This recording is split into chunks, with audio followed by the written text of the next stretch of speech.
Nice day. The sun is like directly in my eyes, but I'm hoping that you guys can see me okay. So what the format of our lives is that we are basically just answering all your gardening questions. If you've got any gardening questions, let me know and I'll be happy to answer them for the next 30 minutes because I always end up being about 30 minutes. So today we've done an absolute ton in the garden, as you can see. It's like absolutely going crazy. I've got my three sisters behind me, which is corn, beans, and we've got squash in there. So I'm going to show you over here. It looks better that side.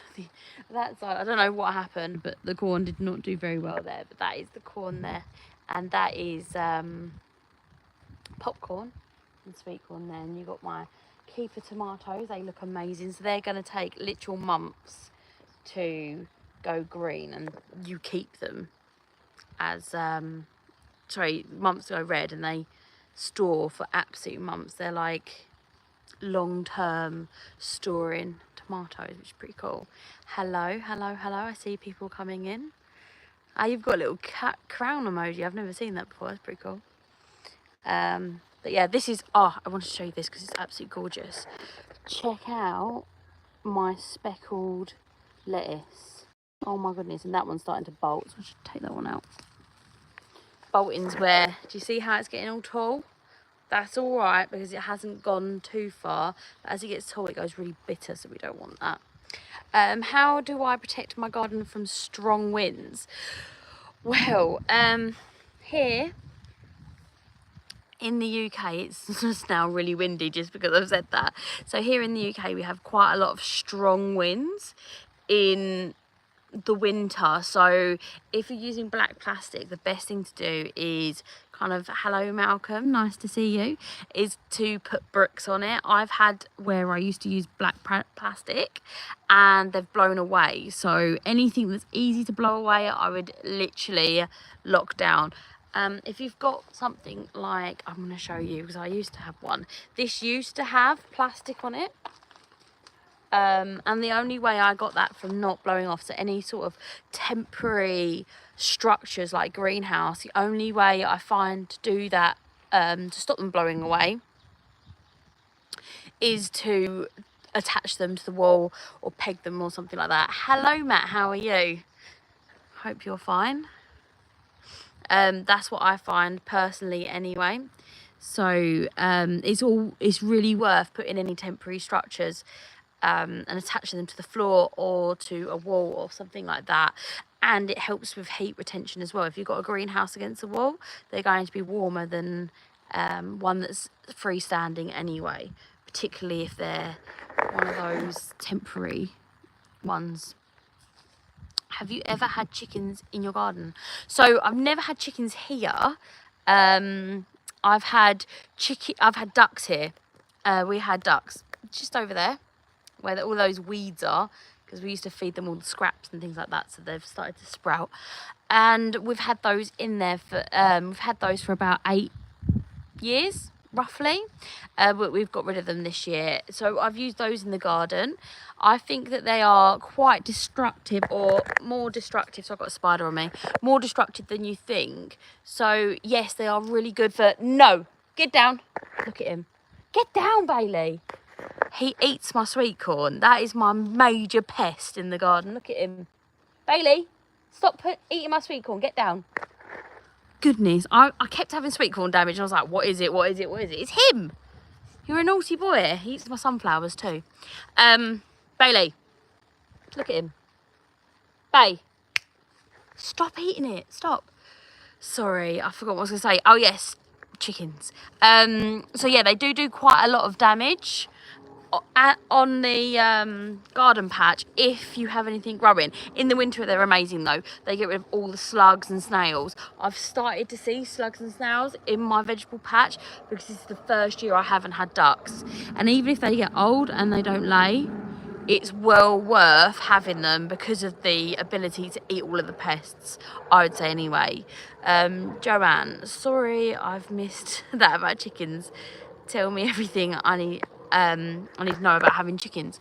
So chickens are super easy to have. I've had chickens for I think about 4 years now, maybe 5. I can't remember. I literally have to look on my channel to remember how long I've had them for. I love them. They're so easy. They're way easier than a dog. So if you've got a dog or you like a hamster, that's the sort of level that a chicken is. It's very simple and easy to do. Just need to invest in some really good welded mesh for their enclosure, because chicken wire, a fox will get through that in seconds. Matt, my chickens are hilarious. Yes, they're lovely. They're causing me so much trouble, but I'd 100% have them again. Yes. I find with my chickens, I cut off their flight feathers so they can't hop between the allotments when I let them out, because they are a bit hassly if not, but they're not as bad as a dog. Not as bad as that dog. He's a very naughty dog. Where was I? Can you feed them scraps? Yes, I give my chickens everything but chicken. They eat pretty much everything. I gave them short rib bones with some meat on them the other day. They eat fat. They turn that all into eggs, and we get some gorgeous, really nutrient dense eggs, which is awesome. How do I feed them? So you have to give them a really good layers feed. Do not give them too many treats. If you give them too many treats, then you will have a massive issue with loads of diseases. So it is really important that you do give them a high quality layers feed. You can get that from any sort of animal feed shop. I literally can't remember what my one's called, but it's yellow. And we give them that mainly, and then we give them all the kitchen scraps and anything we pull out the garden. So all the leaves and any like non-ripe fruit, anything that I'm like, I personally don't want to eat that, I give it to the chickens, and they absolutely love it. And I think it gives them something to do. What's a homestead? That's a really good question. A homestead is just a large area that you grow food. So anything that you can grow food, and try as much as possible to have like a self-sufficient lifestyle. That's what I mean by it anyway, but it's different for everyone. Hello Robert, how are you? Hello, lots of people coming in. Hi, nice to meet you. Remember to hit the like button. Thank you, Matt. It doesn't cost anything. Yes, thank you so much.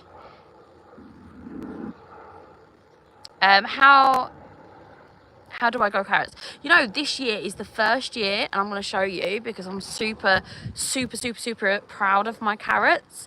I've actually got the best carrots I have ever. So this is a pot of carrots. As you can see, they've just started coming up, and they are amazing. Literally almost every one I put. And then I've got like a row of carrots here. I do have like, I think it's 2 beds at the allotment, and they've near on all come up, and I've actually had to thin them. What I found that I was doing wrong, because I struggled with carrots, man. My carrots were absolutely useless up until this year, and what I was doing, it was I was sowing them fine, and as soon as I sowed them, I was hoeing over them because of the weeds. I was only giving them about 3 weeks. I find that carrots, honestly, you need to leave them like 6 weeks, and then I still have ones sprouting in that container from when I planted them in the spring. So just make sure you give them enough time to sprout, and they should be absolutely fine. Keep them watered. I water them every single day, and they sprout like crazy. Sorry, I'm like a little bit behind, so I'm just reading. Good, Joanne. If you've got any questions, drop them. A European accent is beautiful. Thank you so much. What do you grow? Oh my goodness, what don't I grow? I love tomatoes, so I have 125 tomato plants. Mostly heirloom varieties, which are like heritage varieties, but I have all sorts, and I'm growing roughly about 1 variety. So like so about 125 varieties of tomatoes. I'm growing squash, popcorn, sweet corn, sunflowers, strawberries. I got trees, carrots, beetroots. I've got artichokes. Thinking else. Oh, potatoes. Loads of potatoes. So I try to grow everything. And sweet potatoes as well, which is my second time of growing. So I'm growing a bit of everything, Robert. What about you? When can I transplant So carrots don't like being transplanted. Best thing to do is sow them directly.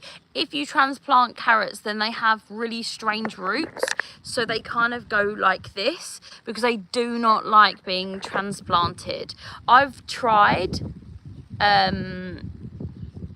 planting them, putting them in compost, sprouting them, and then putting them. If you're having problems sprouting them, honestly, you've got pelleted seed, which I've always had an issue with, but some people get along really well with that, or seed tape. But really do try just leaving them that little bit longer.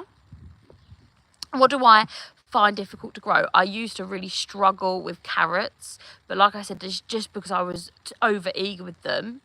What else do I struggle to grow? I've been growing for so long now that I feel like anything that, like, I used to really struggle to germinate squashes.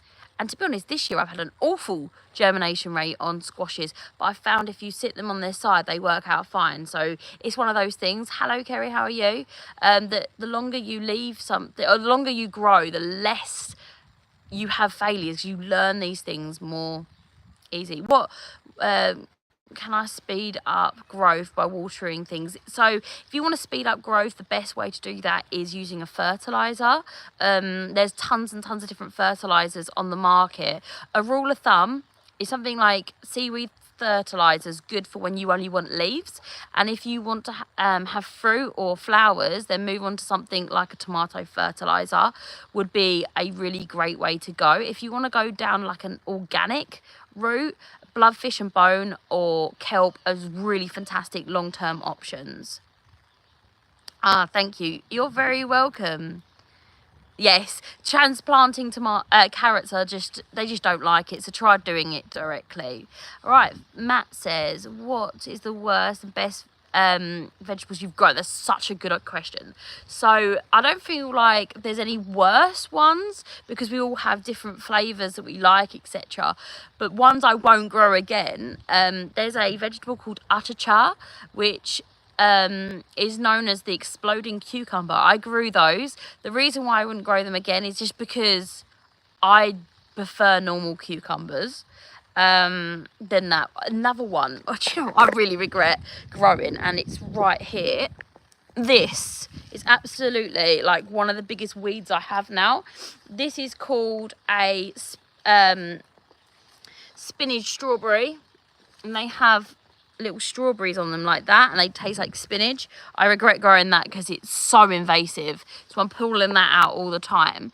But there's not really anything that I really regret, to be honest.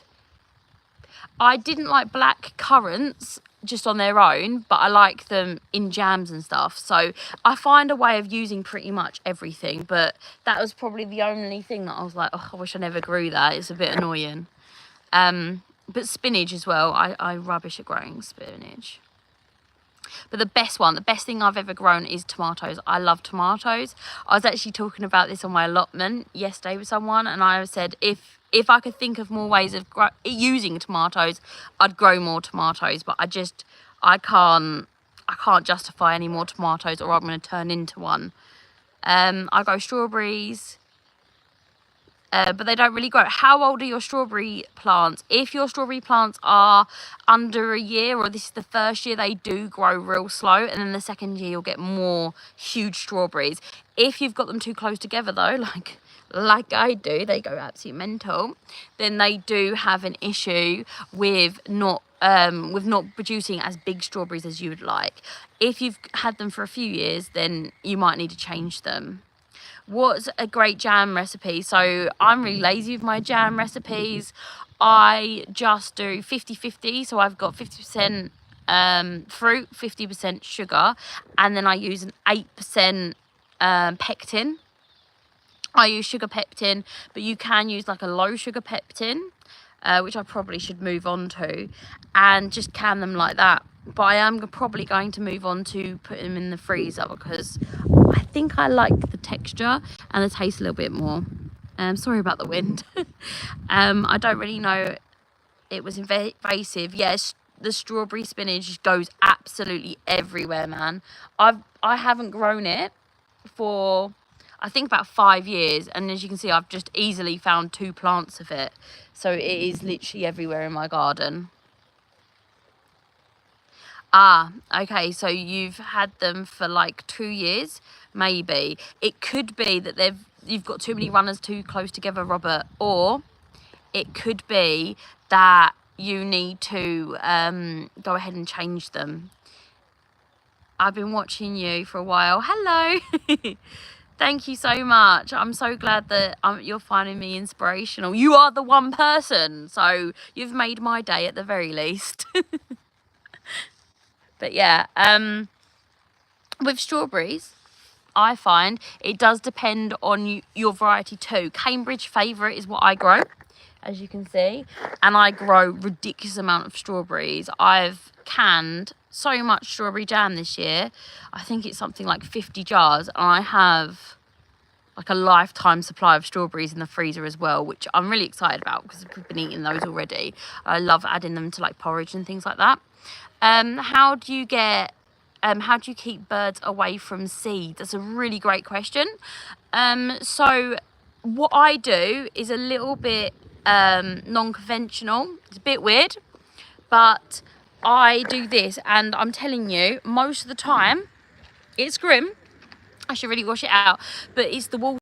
So the birds don't actually want your plants, they want water. So I put bowls of water absolutely everywhere, in my allotment, under my plants, etc., and they'll go and drink loads and loads of water. If it's seeds specifically, I just put down netting over the top of it. I do that with my carrots because I feel like they eat a lot of the carrot seeds, and you can get scaffolding netting really, really cheap. So if you want to do that, that's a great way to put them in. Onions, they do the same, and I just cover them with netting because they like to pull them out because of the worms.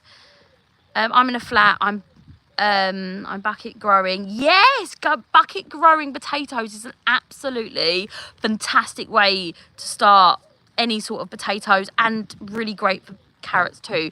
I just showed my pot of carrots.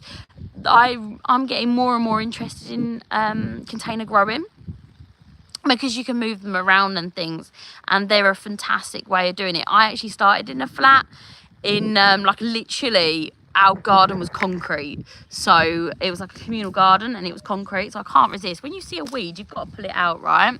So it is a great way of really getting a load of food, particularly when you've got things like potatoes, because they don't, like, I don't think a potato from the shop tastes anything like a homegrown potato. They're so much better. Can I tell you about spring onions? Yes, I can tell you about spring onions. I'm not too sure what you want me to tell you about spring onions. I'm growing a ton of, I think they're called blood red spring onions, which are red spring onions this year. That's actually really hard to say, spring onion, multiple times. Remember to show some love. Oh, Matt, you're just amazing, aren't you? Making use of windowsills with tomato plants. Once again, a fantastic way of really making the most out of a small space. When before I had my grow tent, which if you guys watch my channel, you know that I had a grow tent. I actually threw it away this year because it was just so old, it literally fell apart. But the grow tent was a really great investment for me personally, if you've got the space. But windowsills, honestly, you can grow so much, and tomatoes are they're so versatile. What do you grow now for Christmas? Have you started? Yes, I'm going to show you actually. And let me take you over here to my table of all my vegetable plants. I was just sorting these out actually before I came on here. So as you can see, I've got tons that I've sown. But I'll show you. I've got cauliflower. I've got a load. This is all my swede. So I've got this one of swede, and I think I've got another one. Ah, there it is over there, swede. Sweet potatoes. I just can't bring myself to throw them away, guys. But I've got tons of cabbages. I've got some more herbs and things, and some leeks coming up, and all different types of brassicas. But also you can have potatoes. Potatoes are going in now, particularly if you've got a greenhouse. I'm not growing them in the greenhouse. I'm going to go ahead and cover them with some frost cloth at the end of the year, because I just don't have, that's my neighbour's greenhouse. I don't have a greenhouse here, and I don't have a sizable greenhouse anyway. Why do your cucumbers taste bitter? That's a fantastic question.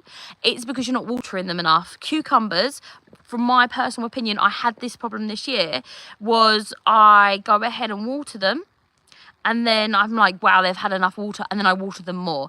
If I do that, my cucumbers are not bitter. If you don't water them enough, they will be bitter. And they're horrible bitter, aren't they? Our spring onions are really easy to grow. I'd put them down as like a beginner vegetable. How is the best way to plant them? Indoors, outdoors? Yep, both.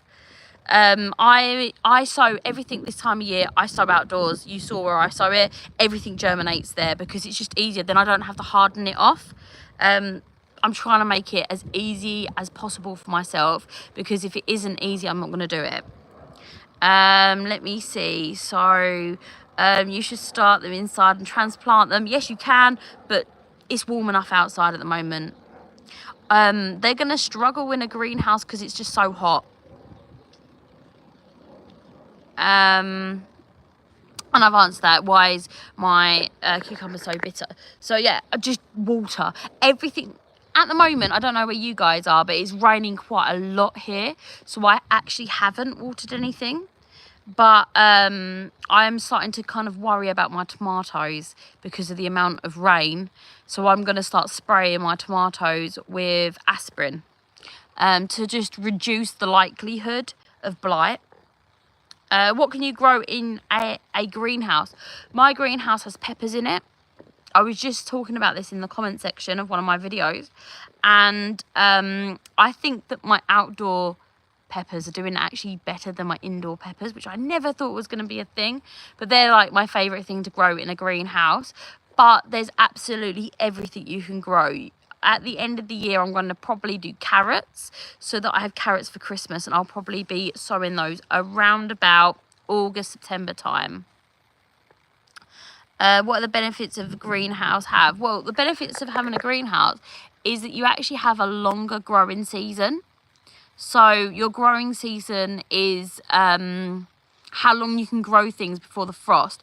Greenhouses are a little bit more insulated, so you're going to go ahead and have things for longer. If you put if you sow your potatoes in August and put them in the greenhouse, you'll be able to have spuds for Christmas. But if you grow them outside, you won't do. Which is really annoying because they don't tell you that on the seed packet. So then lots of people do it and they only get little tiny potatoes. What's blight? Blight is a fungal infection that affects tomatoes and it wipes out your whole tomato plant. It's when they go black and they kind of go like, they start to rot. You'll see it like they will literally rot on the plant. I actually have a little short that shows blight and it goes all splotchy first and it destroys all your tomatoes. Yes, bitter cucumbers can't be eaten. No, I can't. They are so gross. It's like they're inedible completely. What's the best way to get rid of green fly? Is a good question. Best way to get rid of green fly is to bring in, I'll show you, this lovely creature here. They're absolutely covered my garden this year. If you see any ladybirds or ladybird larvae, you can see there's another one down there somewhere. They love green fly and they're really everything's covered this year. The best way to get those in is not to spray any pesticides because pesticides will kill them too. Another thing that you can do is your washing up liquid, put that into a spray bottle and spray in the green fly so that you actually have to get it onto the green fly. They will suffocate it and they won't come back then as well. I once grew something that I called a tree spinach. Ooh, it's pink dust centre. 8 years hiding in a weed plant. Oh, that's pretty cool. There are so many like perennial leaf plants. I think, well, Kerry, who's on here somewhere from Dog on the Plot, she actually sent me via Ali, she gave me a perennial cabbage plant, which is really cool. It's getting sort of established now. Hello, how are you? I'm very good. How are you? But yeah, there's loads of really cool and unusual plants that you can grow that really do make it easier for you to grow way more food than you expect, which is pretty cool. What's the strangest thing I've grown? I think the exploding cucumbers is definitely up there. The strangest thing I've ever grown, I've grown giant beans. Do you know what? The strangest and coolest thing that I'm growing this year is actually here. This is a keeper tomato. They are tomatoes that stay as tomatoes all winter long, and you can harvest them in the end of the season, and then honestly they last just on the side until February. They are probably the coolest thing. If they work, I'll let you know at the end of the year. They're really cool. How are your marshmallows? My marshmallows are amazing. They're flowering at the moment. They're really cool. Marshmallow, that is probably one of the weirdest things I grow as well. Marshmallow is a herb, and you make marshmallows out of marshmallows, and they're really good for sore throats. Yes, tree spinach. Once you've got one for life. That's pretty cool. Yeah, that is a really cool plant. I'm really excited about my tomatoes this year. I don't know if they'll work though, but we'll see. I think that it's going to be interesting to store them and not lose them all to mice. So I'm not too sure how I'm going to store them yet. Probably in my house. Do I make some medicine? Yes. So we are in the process. We are very baby people that make medicine. It's not something that I'm an expert on, so I can't like lecture you guys at how to make it. I make all sorts of things like fire whiskey. I make marshmallows. We make like things like hair tonics and stuff like that, but I wouldn't say I'm an expert in it because I've just started in the last few years really understanding and looking at herbal medicine. Before, I was a complete skeptic, and I would tell you like, oh, you know, it's not true, none of this is just all rubbish. But now I'm looking into it, my goodness, this stuff works. Like, it is amazing. I was pitching a bag of Haribo. Yeah, no, not so much. So it's the roots that you grow, and it kind of turns into a slime when you add water to it, and then you whip it up with sugar into a marshmallow. And I make them into marshmallow hot chocolate, which my daughter will absolutely demolish. And if you've got a cold or a cough, it really does soothe your throat really well. I personally like them, but marshmallow does have like an almost grassy flavour to it. I grew beans once and had bugs on it. Yeah, so when you have beans, you will have black fly. They love beans. If you're growing like field beans or broad beans, if you snap off the growing tip, then they won't be as bad. But if you grow beans, you pretty much have black fly. I'll show you. I've got like a jungle of beans over there. I don't have that much green fly or black fly on them, and I think that's just because of the amount of ladybirds I have this year, which honestly I feel like is a personal triumph. It's been a really good year for ladybirds, which is great. But it just boils back to just being mindful. Don't spray at the wrong time. If you're gonna, I'm not gonna shame you. If you're gonna use pesticides, go ahead, but try not to do it when you see the ladybirds about. My favourite thing to grow is gold. I love sun gold cherries. Guys, if you haven't tried sun gold cherries, they should go on your must grow list. They are literally like candy. They are so delicious. They are one of my have to grow every year. That and black cherry, which I know not everyone likes, but I love a black cherry. It's one of my absolute favourite tomatoes. I can't believe how many planes are going across. Where do you buy your seeds from? I buy my seeds everywhere. So I buy most of my seeds. I try to buy most of my seeds when there's a sale. So anywhere there's a sale, I use literally everywhere, from like Aldi to B&Q does some excellent sales. And I bought last year like a pack of like 10-20 seed packets for, I can't remember if it was 50p or 10p, but like there was ridiculous amounts. So it's really worth looking out for the sales in B&Q. They're ridiculous. Yeah, you must have been black fly. Yep. So like I said, black fly, if you've got black fly or green fly or any sort of aphid, then using that spray that I told you, in a spray bottle with, it's about a tablespoon of washing up liquid, but basically if you spray it on your hand and it feels tacky, then you've got it a good ratio. Are there any funny seeds out there? There's tons of funny seeds, guys. If you just go onto any, I think they've got realseeds.com. This is one that I, off the top of my head, literally use everywhere. They've got loads of unusual seeds on there. There's normally a section that says unusual seeds. I wouldn't go all in on the unusual seeds unless they're tomatoes. There is a tomato called garden peach, which is fuzzy. That's really cool. So I wouldn't go all in on them, but just introducing 1 or 2 every year, depending on how much space you get, is a really excellent way of like really spicing up your garden so that you're interested in growing every year. Okay, it's been half an hour and I'm really sorry, but I do have to go because it's going to be bedtime. Thank you so much for hanging out with me today, and I will see you very, very soon. Goodbye. Thank you. Bye-bye.